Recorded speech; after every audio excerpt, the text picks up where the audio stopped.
Bom dia, pessoal. Vamos para mais uma aula de química, né? Dando continuidade ao que nós estávamos vendo na última aula. Só para relembrar, na última aula estávamos vendo um equilíbrio químico, né?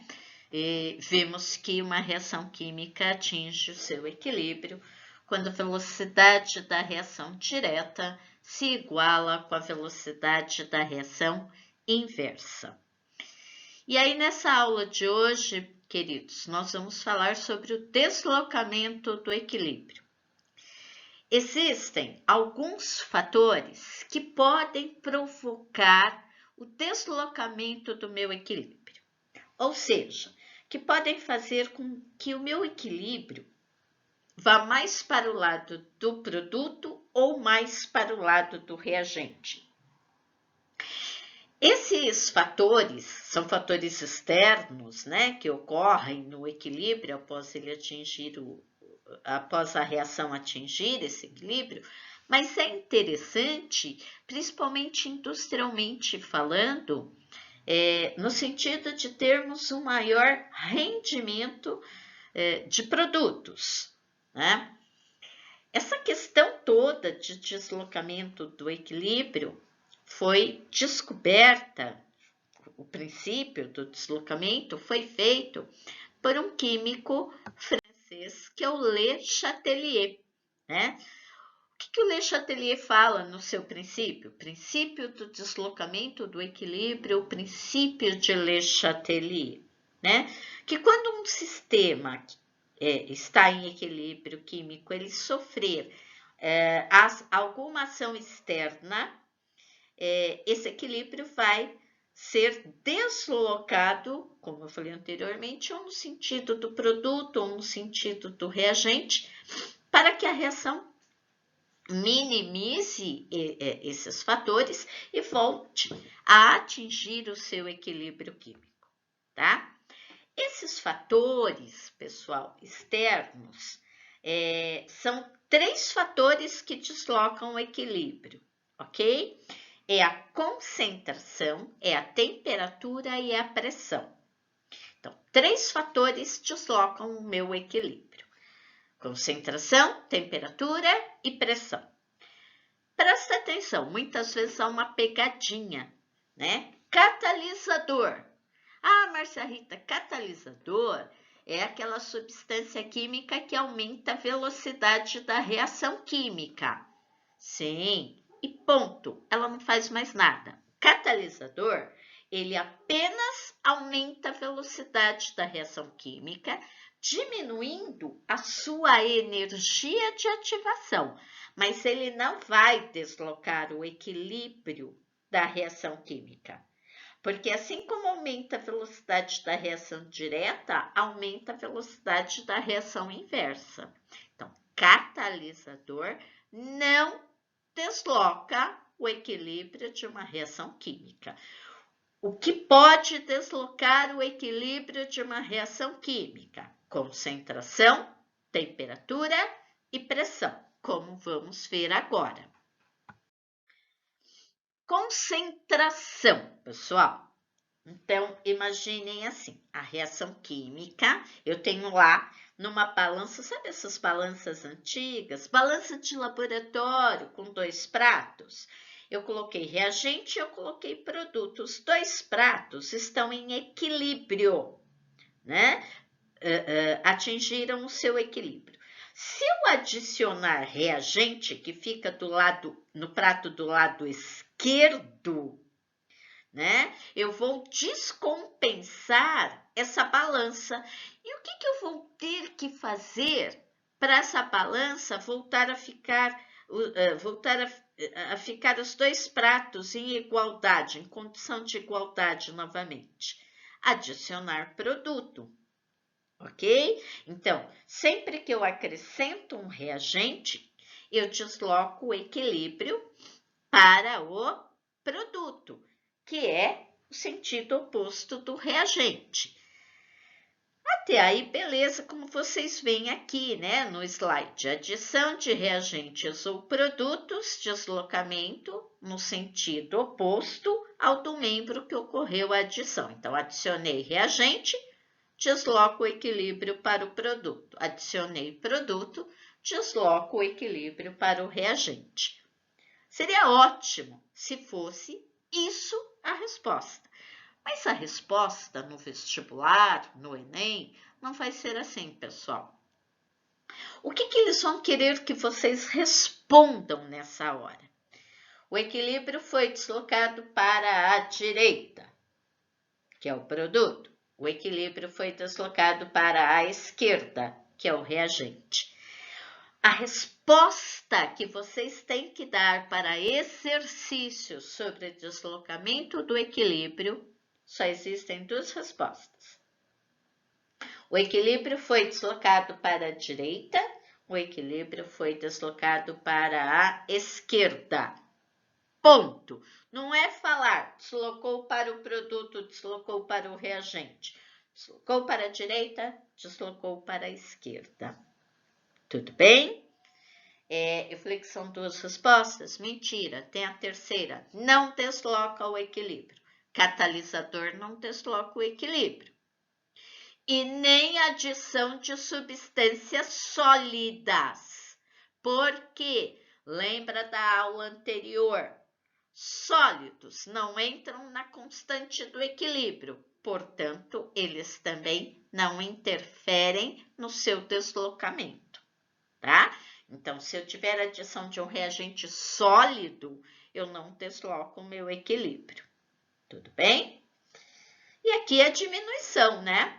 De reagentes ou produtos, deslocando no sentido sempre contrário para compensar esta perda, né? Aliás, aqui eu desloco para o mesmo sentido, ok? Tudo bem? Vamos para o próximo. Temperatura, né? Como eu falei para vocês.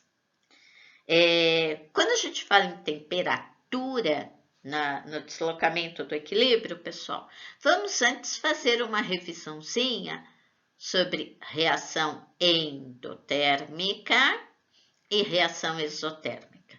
E, Márcia Rita, isso daí é entalpia, é termoquímica. Isso, né? O que eu sempre falo para vocês? A química não é bloquinho, que eu esqueci, que eu aprendi lá atrás e eu nunca mais vou usar. Não, estaremos sempre resgatando para irmos ampliando o nosso conhecimento. Então, vamos só relembrar. Reação endotérmica é aquela reação que absorve energia na forma de calor. E quando a reação é endotérmica, ela é representada pela entalpia, pelo ΔH positivo, maior do que zero. Quando a reação é exotérmica, a reação libera energia na forma de calor e ela vai ter uma entalpia, um ΔH menor do que zero. É assim que nós identificamos, teoricamente, a reação endotérmica da reação exotérmica. A endotérmica tem entalpia positiva, a exotérmica tem entalpia negativa, né? Se nós aumentarmos a temperatura do sistema em equilíbrio, esta reação química irá se deslocar no sentido da reação endotérmica. Se nós diminuirmos a temperatura do sistema, esta reação química, este deslocamento, irá ocorrer no sentido da reação exotérmica. Mas aí tá beleza, aumentou a temperatura, desloca para a reação endotérmica, diminuiu a temperatura, desloca para a reação exotérmica. Facinho. Não é assim não. Por quê? Como eu falei no slide anterior, é dizer se desloca para a esquerda ou se desloca para a direita. Como nós sabemos isso, pessoal? É química, é uma ciência exata e experimental. É sempre isso que eu vou falar, não muda. Ah, mas esse, não tem esse, é isso, ponto. Nós temos lá a reação química, A mais B produzindo C mais D, né? Reação direta, entalpia ΔH menor que zero. Opa, menor que zero, reação exotérmica. Para a reação direta. Se a reação direta é exotérmica, porque agora vocês sabem que tem a reação inversa, a reação inversa é endotérmica.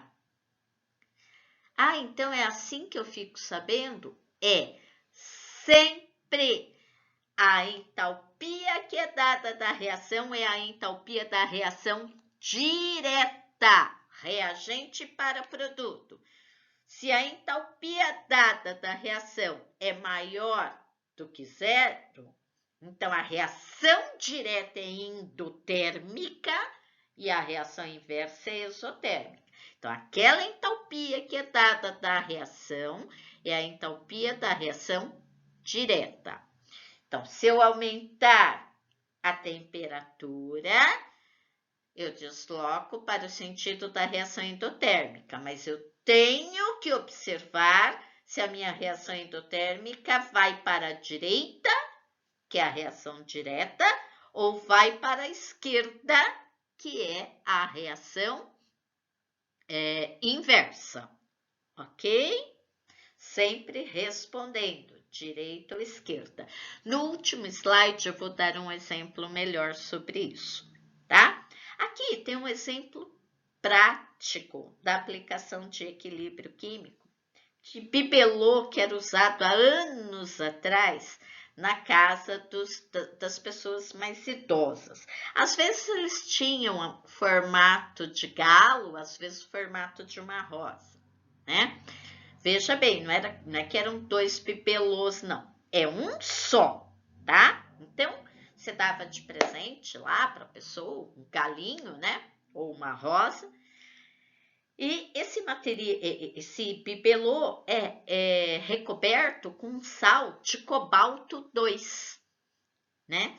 E esse cobalto 2, pessoal, quando ele absorve umidade do ar, quando ele absorve água, umidade, água, né, do ar, ele fica com um tom rosa.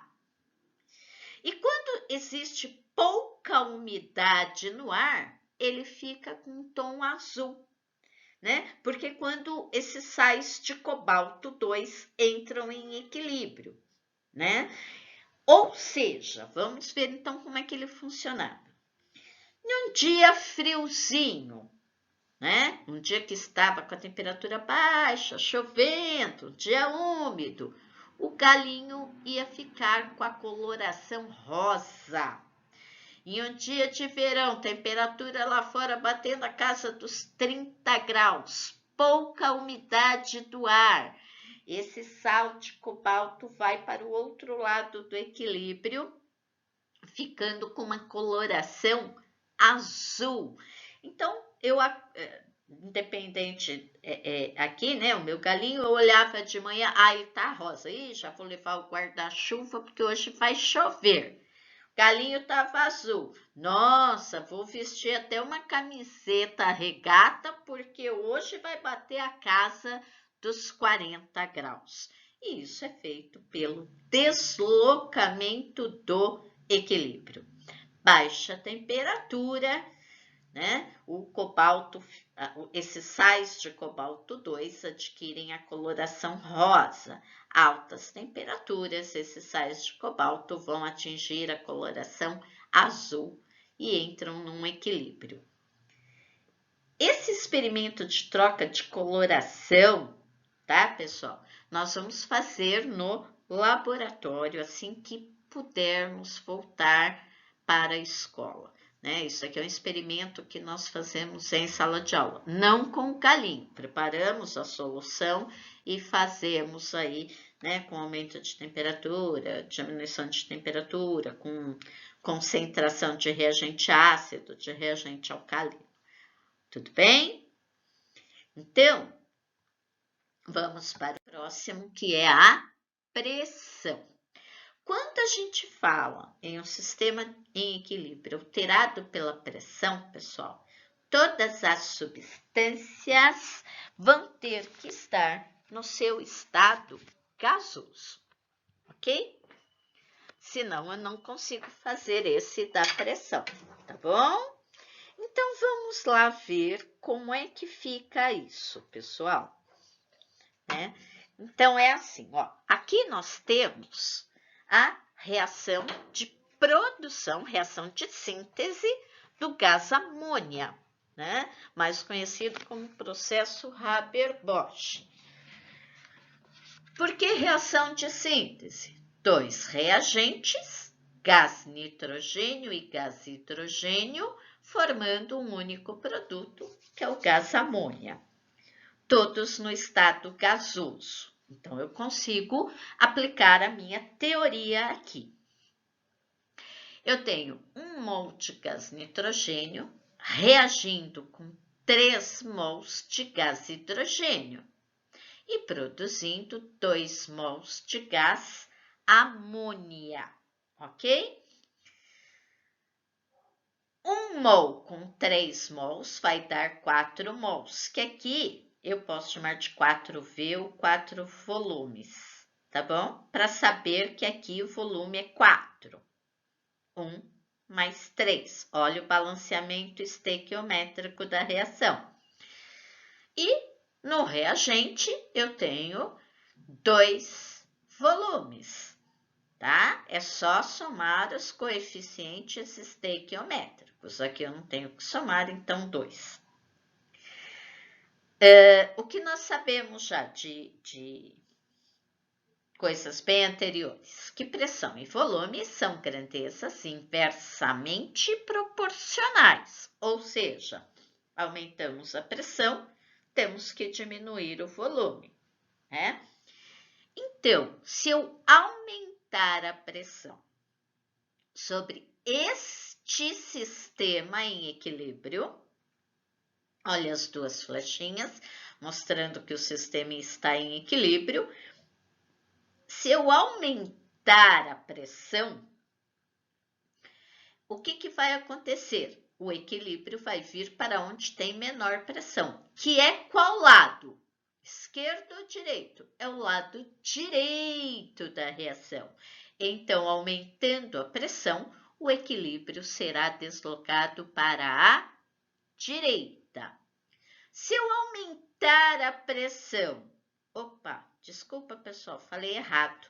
Se eu aumentar a pressão, eu desloco para a direita.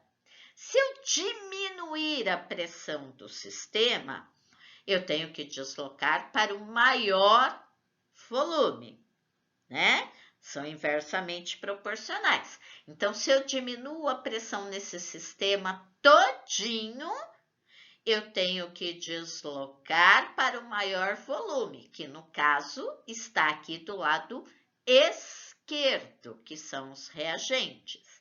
Então, diminuindo a pressão, eu desloco o equilíbrio para a esquerda.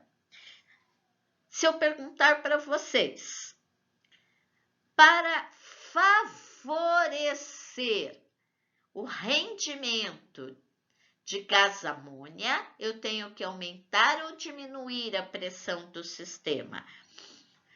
Para favorecer a produção de gás amônia, é onde nós temos menor volume, nós teremos que aumentar a pressão do sistema para que o equilíbrio seja deslocado para a direita e assim tenhamos maior rendimento na produção de gás amônia.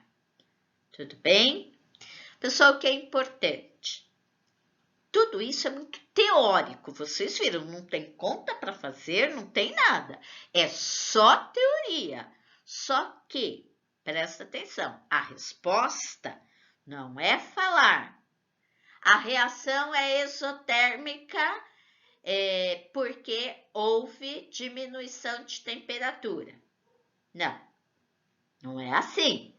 É falar Diminuiu a temperatura, o equilíbrio irá se deslocar para a direita ou para a esquerda.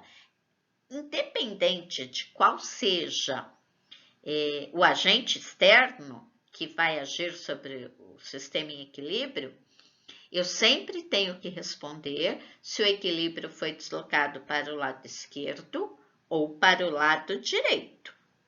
Ok? Deu para entender? Ficou claro isso? Bom, pessoal, vocês farão alguns exercícios numa próxima aula. Mas é claro, as dúvidas vocês não precisam ficar esperando. Vocês podem ir perguntando antes, à medida que vai fazendo o exercício, vai procurando ou vai me chamando ou pela Agenda Edu ou por outros meios, né? E nós vamos conversando e esclarecendo dúvidas, tá?